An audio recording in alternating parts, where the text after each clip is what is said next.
A'udzu billahi minasyaitonir rajim. Wassalatu wassalamu ala Rasulillah. Jama'a assalamu alaikum warahmatullahi wabarakatuh. Kamar yadda kuke gani wannan jama'a kenan suke tafiya masallacin Juma'a a birnin Kano kamar kimanin shekaru 63 kenan da suka wuce. Gashi nan. Allahu akbar. Allah mai lokaci, Allah mai yayi, Allah mai zamani.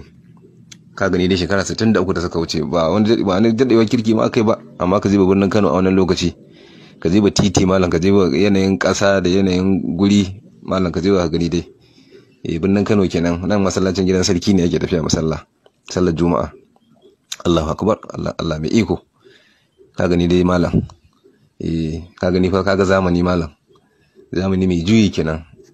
Yanzu waɗanda suke rayuwa a wancan lokacin suna ganin lokacin na birnin Kano alƙarya ce malam, birni ne, amma yanzu ka je wayan birni